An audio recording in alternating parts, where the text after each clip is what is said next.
Então, nesse instante nós vamos unindo nosso pensamento, nosso coração,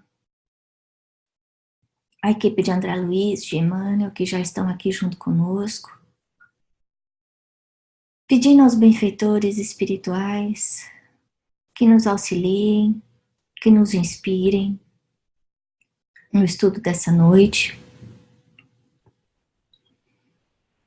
Que todos nós, Senhor, encarnados e desencarnados, possamos ser auxiliados de acordo com as nossas necessidades, sejam elas de ordem física ou espiritual. Mestre amado Jesus, que a tua luz possa ser derramada em cada um dos nossos lares, dos que vão estar aqui juntos, mas também daqueles que não puderam comparecer nessa noite. Fica conosco, Mestre Jesus, durante esse estudo, para que nós possamos aprender um pouco mais com os ensinamentos de André Luiz. Amém. Bom, a gente já está na reta final do livro, né? E agora começando os capítulos em que André Luiz começa a cuidar do processo de desencarnação daquelas 5 pessoas que a gente viu nos capítulos anteriores. Interessante a gente ver mesmo que apesar das 5 pessoas terem sido pessoas muito boas e que trabalharam na seara de Jesus, cada uma delas está passando por um estágio, uma experiência diferente no processo de desencarnação. Outra coisa que vale a pena a gente refletir foi que nem todas essas pessoas eram espíritas. Mas isso não diminuiu o merecimento delas. Então, o mais importante aí, como ele fala nesse capítulo, é a fé exercida junto com a caridade. E a caridade exercida junto com a fé. Quando isso existe, a gente vai estar sempre em contato com os bons espíritos, né? Então, a gente lembrar que não é da boca para fora. Não adianta eu ir na igreja todo dia, não adianta eu ir no centro espírita, não adianta eu sentar e fazer evangelho, se aquilo não está modificando o meu interior. Sem essa modificação, eu não estou conseguindo aproveitar todas as oportunidades que estão sendo dadas, né?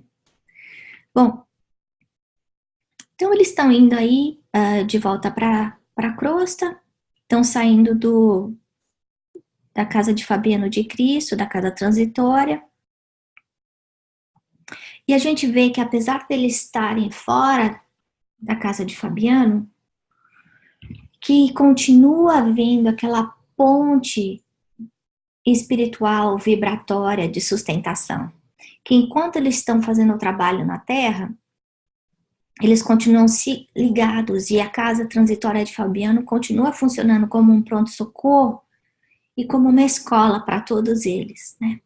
Isso acontece com a gente também.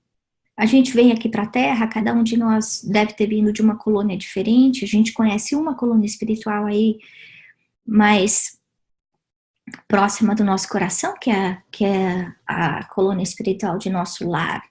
Então é importante a gente lembrar disso, que esses laços que a gente deixou no plano espiritual, eles continuam existindo depois, né?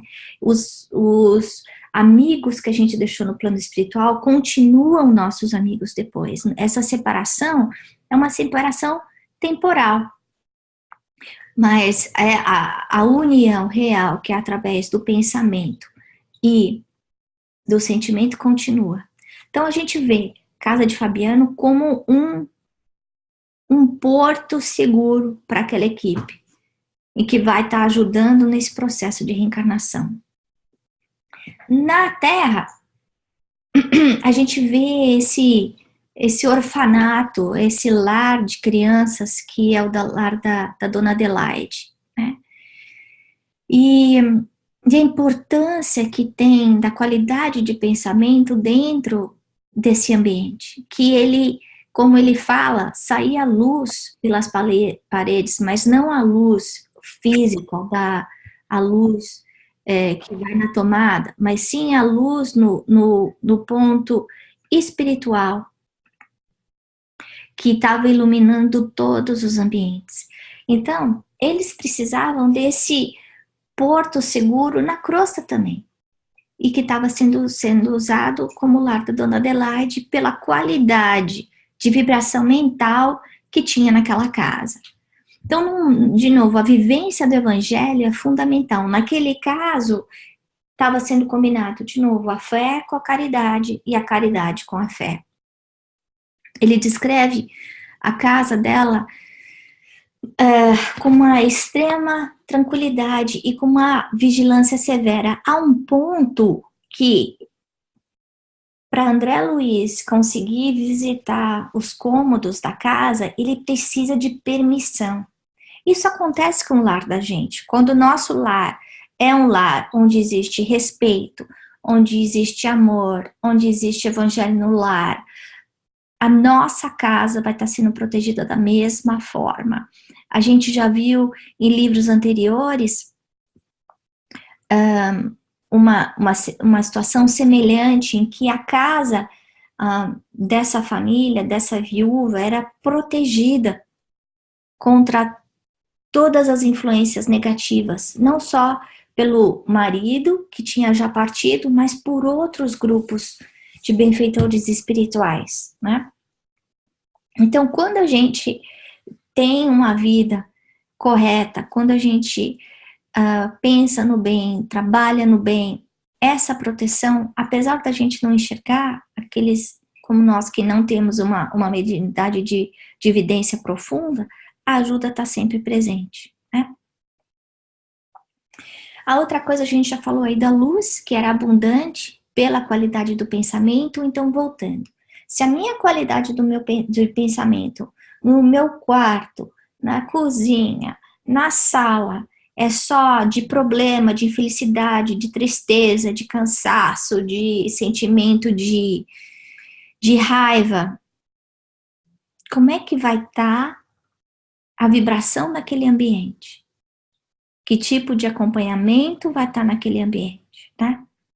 E a gente vê essa diferença no lar de Adelaide, que enquanto as outras áreas de suporte às crianças eram áreas muito iluminadas, a área onde as pessoas iam receber atendimento era uma área muito complicada, que precisava ser isolada do resto.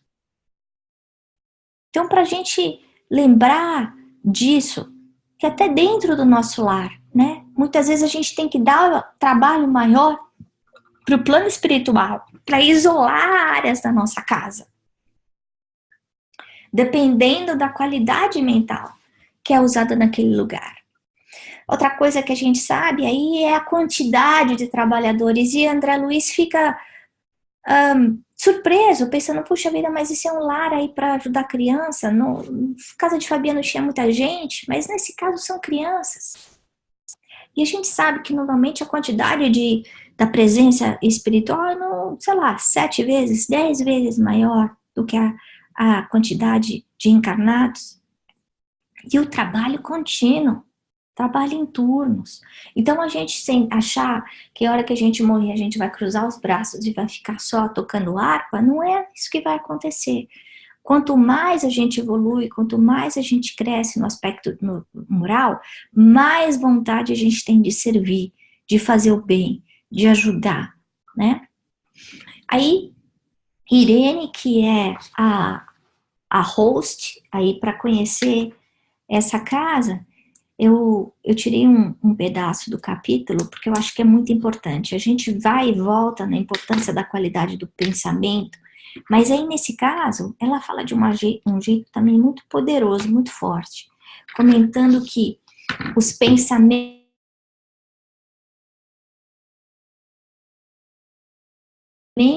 exercem e faz-se necessário isolar os colaboradores de pensamentos destruidores. Então, o pensamento ruim, o mau humor, a má vontade, a cara feia, é contagiosa.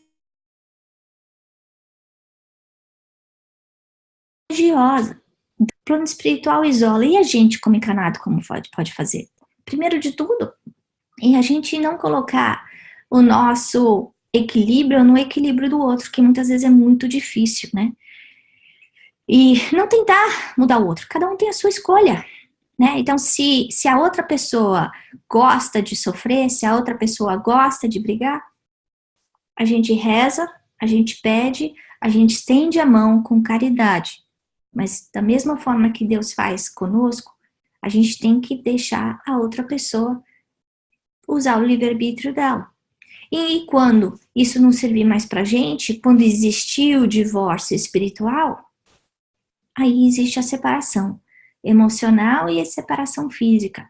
Mas o fundamental de tudo isso é a forma como a gente lida, né, com esses pensamentos negativos, com essas pessoas que envenenam a nossa casa, envenenam o nosso escritório, o nosso lado profissional, né, para a gente se proteger.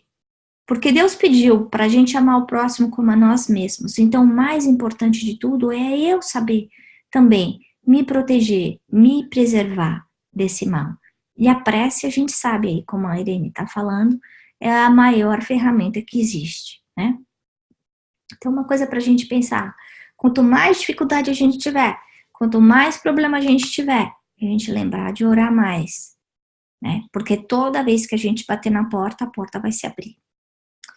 Bom, aí ele continua falando da religiosidade das crianças, e a gente conhece muita gente que fala, não, porque eu vou deixar meu filho escolher que tipo de religiosidade ele quer ter, eu acho que é bobagem, tentar ficar rezando, ou para que colocar numa escola onde existem esses valores religiosos, isso vai contaminar ele, os dogmas, blá, blá.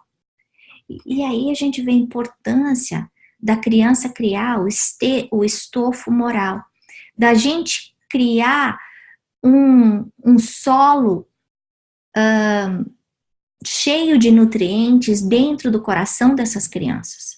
Essas crianças não recebem somente o alimento físico, o pão, mas elas também recebem o alimento espiritual, o amor, a educação, né? Então, se eu, como mãe, eu me preocupo no que aquilo que meu filho está comendo, eu tenho consciência que se eu ficar dando cachorro quente, pizza para ele todos os dias, ou macarrão, aquela criança vai ficar desnutrida. Então, o que eu faço? Eu tento encontrar frutas, verduras para melhorar a qualidade da alimentação do meu filho. Da mesma forma, a gente tem que fazer do lado espiritual. Por quê? Porque as nossas crianças de hoje, primeiro, são muito inteligentes. Muito mais inteligentes, talvez, do que a nossa época de crianças foram. Porque a gente sabe que está vindo uma leva aí de espíritos mais evoluídos para mudar o padrão vibratório da Terra, para que a gente consiga se transformar num planeta de transformar, indo de um planeta de expiação e provas para um mundo de regeneração. Então, essas crianças que estão embaixo da nossa asa, da nossa responsabilidade, elas vão ser os trabalhadores de Jesus amanhã. Então, é a minha obrigação, o quê? Ensinar o meu filho, as crianças que convivem comigo, a não serem egoístas, a não serem orgulhosas, a terem fé, a enxergar a importância da caridade, da vivência de Jesus, a saber colaborar, a saber dar, porque tem muita criança que só sabe receber. Então, é através do nosso exemplo, da nossa conduta diária, não é através das nossas palavras, é através da nossa conduta diária que a gente vai conseguir passar os valores certos para essas crianças que vão trabalhar no dia de amanhã na seara de Jesus, né? Ele comenta também das palavras vazias, né? Comparação em relação aos diferentes tipos de religião, né?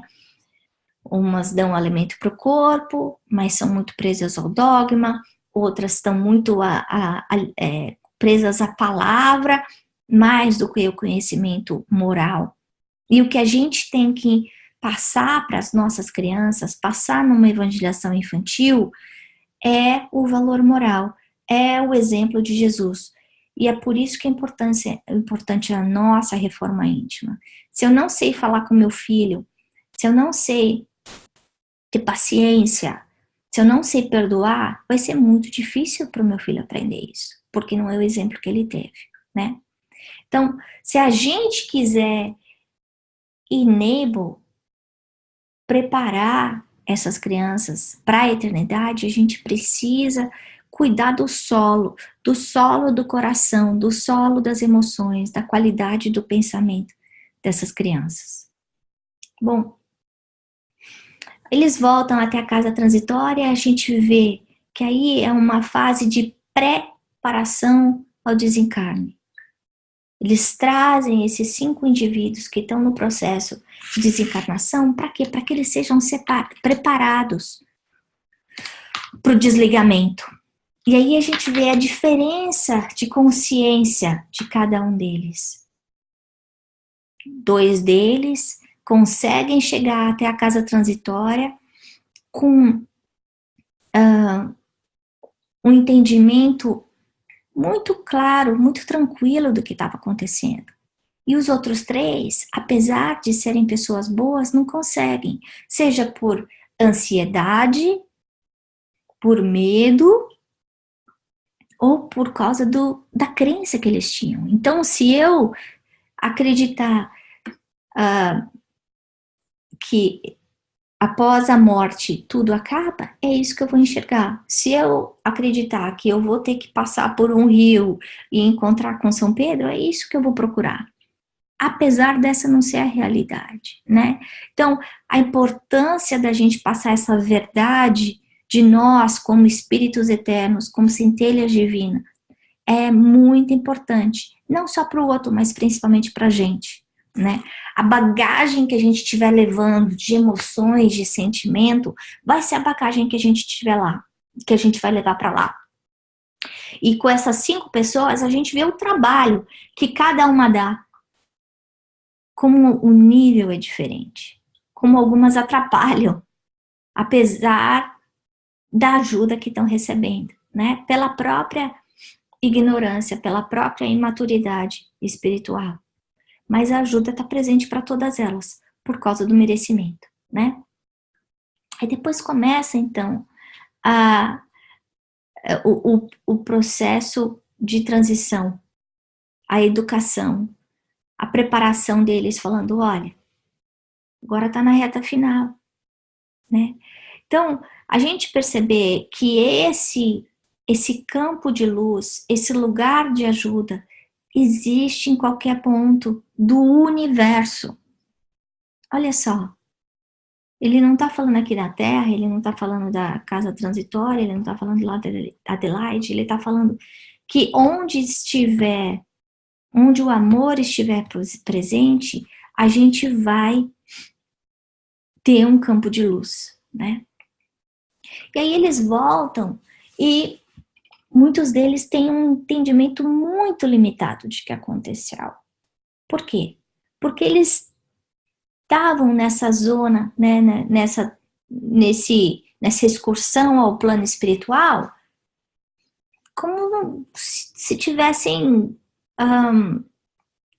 com a mente adormecida, coisa que a gente sabe, que nós somos absolutamente lúcidos durante o momento do sono, né? O nosso espírito está livre. O ponto aqui é a qualidade mental e o apego às crenças da Terra que estavam limitando que eles conseguissem entender o que estava acontecendo, né? Então, para a gente refletir hoje sobre esse capítulo, a primeira coisa que me veio na cabeça foi em relação aos diferentes níveis de consciência. Diferença de consciência moral, intelectual, percebendo que a misericórdia divina é tão grande que vai ajudar todos nós proporcionalmente ao nosso merecimento. Mas da mesma forma que a gente enxerga essas dificuldades nesse capítulo, em que os espíritos estão tendo que dar mais para aqueles que sabem menos, a gente também. Se a gente não estiver fazendo a nossa parte, o esforço que vai ter que ser feito pelo plano espiritual vai ser muito maior. A gente vai estar dando muito trabalho para o nosso anjo da guarda, a gente vai estar dando muito trabalho para os nossos amigos que já estão na parte espiritual. E a outra coisa não é o rótulo externo, não são as convenções religiosas, não são as práticas exteriores que vão ajudar a gente na nossa chegada no plano espiritual, como a gente está vendo aqui. O que vai fazer diferença, de verdade, que vai facilitar muito o trabalho dos benfeitores, mas principalmente a dificuldade da nossa transição, é o nosso comportamento, é a nossa qualidade de pensamento, é a nossa capacidade de amar o próximo, é a nossa capacidade de servir, de fazer a caridade com fé, é a nossa capacidade de colocar fé e amor em tudo que a gente faz. Tanto faz se eu estou limpando o chão ou se eu estou gerenciando uma empresa. Não importa o tamanho da responsabilidade que eu tenho na mão. Eu estou sendo sempre instrumento de Deus em tudo aquilo que eu falo, em tudo aquilo que eu faço, né? Bom, era isso que eu tinha para comentar hoje com vocês. Alguém tem algum comentário sobre esse capítulo? A partir do capítulo que vem a gente já vai começar a ver a primeira desencarnação do Dimas, que é muito, muito interessante de perceber a complexidade do trabalho que se dá ao plano espiritual nesse momento, né? Mas agora eu vou tirar todo mundo do mute. E quem quiser fazer alguma pergunta, algum comentário, tá todo mundo fora do mute agora.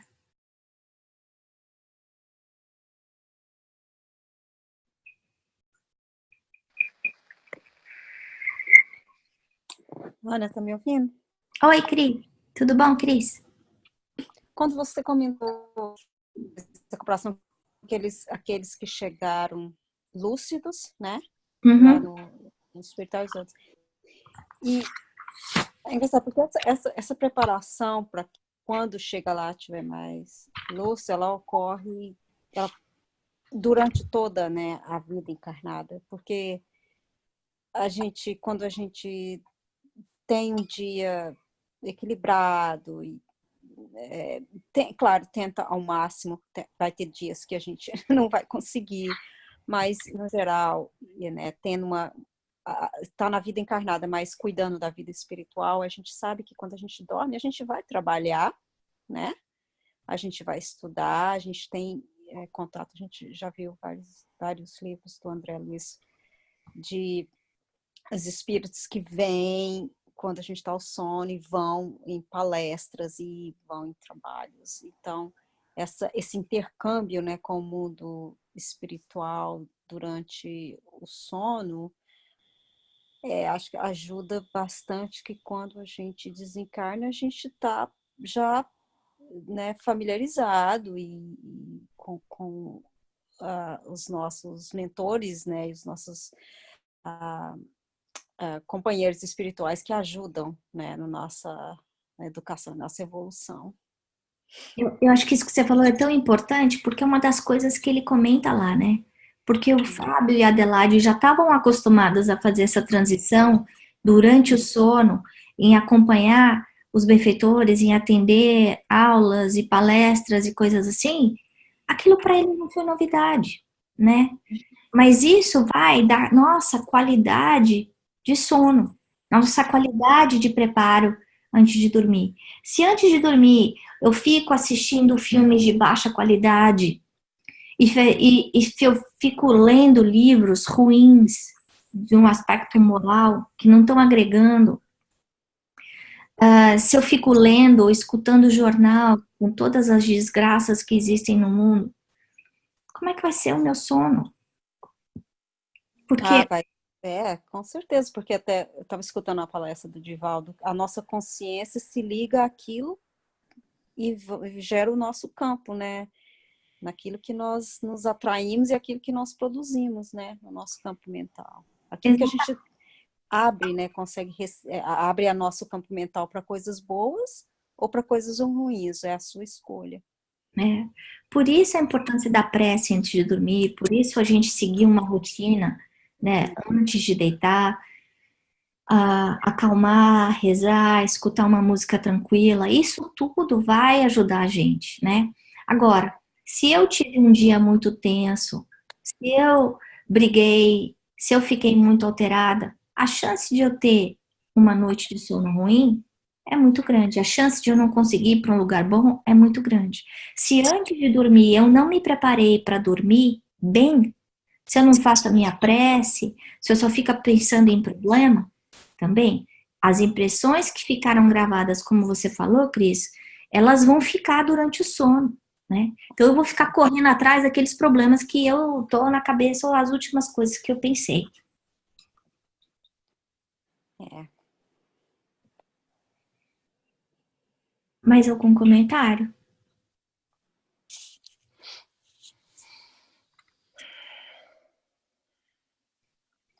Eu fiquei pensando naquilo que você falou, né, de que a chegada do outro lado não é o que a pessoa fez na noite anterior, mas sim o que ela fez a vida inteira. A impressão que me veio quando eu li, né, esse capítulo é como o GPA que a gente tem aqui nos Estados Unidos, né? Então a criança, para ela poder entrar numa faculdade, diferente do Brasil, não é só ela ter passado no vestibular naquela única prova, né? É. É o efeito cumulativo de todas as notas que ela teve durante o high school. E é a mesma coisa com a gente. A nossa qualidade de transição, a nossa chegada no plano espiritual vai ter um efeito cumulativo pela qualidade das nossas ações. Então, que eu vou. E se eu fiz muita besteira no passado? Pela minha imaturidade, pela minha irresponsabilidade. A gente não tem que ficar culpando dos erros que a gente fez antes. Porque a Ana de hoje não é a Ana de 5 anos atrás, de 20 anos atrás, né? O conhecimento que eu tenho hoje é diferente. O importante é eu saber aplicar esse conhecimento na minha vida atual e mudar a qualidade do meu comportamento, né? Sem a gente tentar mudar, sem a gente ficar sofrendo ou se martirizando pelas escolhas erradas que a gente fez no passado, porque isso não vai mudar nada. E a gente sabe que todo bem apaga a imensidão de pecados. Quando Jesus quis dizer isso, é que toda vez que eu estiver fazendo bem, eu estou apagando, eu estou minimizando aqueles erros que eu fiz antes. Então, não é para a gente ficar sofrendo e pensando, puxa, mas eu já fiz isso, eu já fiz aquilo. É para a gente focar no agora, no futuro. Bom, com essas ferramentas que eu tenho hoje, como é que eu tenho que agir? Como é que eu tenho que viver? Como que eu tenho que servir? Né? Para eu chegar do outro lado de uma forma melhor. Que a porta vai chegar para todo mundo, né? É só questão de tempo.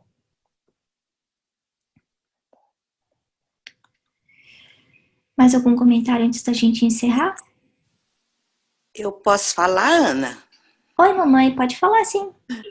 Ah, que bom. Eu queria dizer que fiquei muito feliz de poder participar do encontro hoje, mas principalmente de poder refletir, repensar acerca da infinita misericórdia de Deus, que abrange o cosmos e que abrange a vida de cada um de nós. Um beijo para todas. Então, nesse pensamento assim, lembrando a ideia do amor de Deus para com todos nós, incessante, infinito, que perdoa todas as bobagens que a gente faz, que leva em consideração a nossa pequenez, a nossa ignorância, a nossa imaturidade, né? Mas em nenhum momento essa misericórdia divina deixa a gente desamparado. Então, mesmo quando nós estamos passando por dores, por problemas profundos, sejam eles de ordem física, emocional ou espiritual, a gente lembrar que nós nunca estamos desamparados, nem aqui, nem do outro lado, como a gente já viu com André Luiz. A gente pode até não enxergar a ajuda que está ao nosso lado, mas a ajuda existe. A gente pode até abrir um guarda-chuva e não deixar essa ajuda chegar até a gente, mas a ajuda existe. Então é importante a gente ter essa consciência do nosso papel na ligação espiritual com o plano superior, né? Nós vamos agradecendo ao Mestre Jesus. Se fecha a porta, por favor. Vamos agradecendo ao Mestre Jesus a oportunidade de aprendizado com André Luiz, humildemente agradecendo ao André Luiz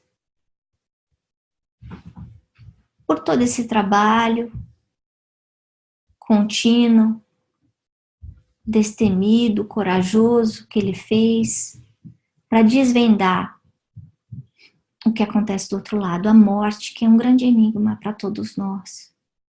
Que nós possamos aproveitar essa oportunidade, essa noite, para refletir nessa transição, nessa hora que vai chegar para cada um de nós e que a gente não sabe quando é. Mestre amado Jesus, ampara os nossos lares, os nossos familiares, onde quer que estejam.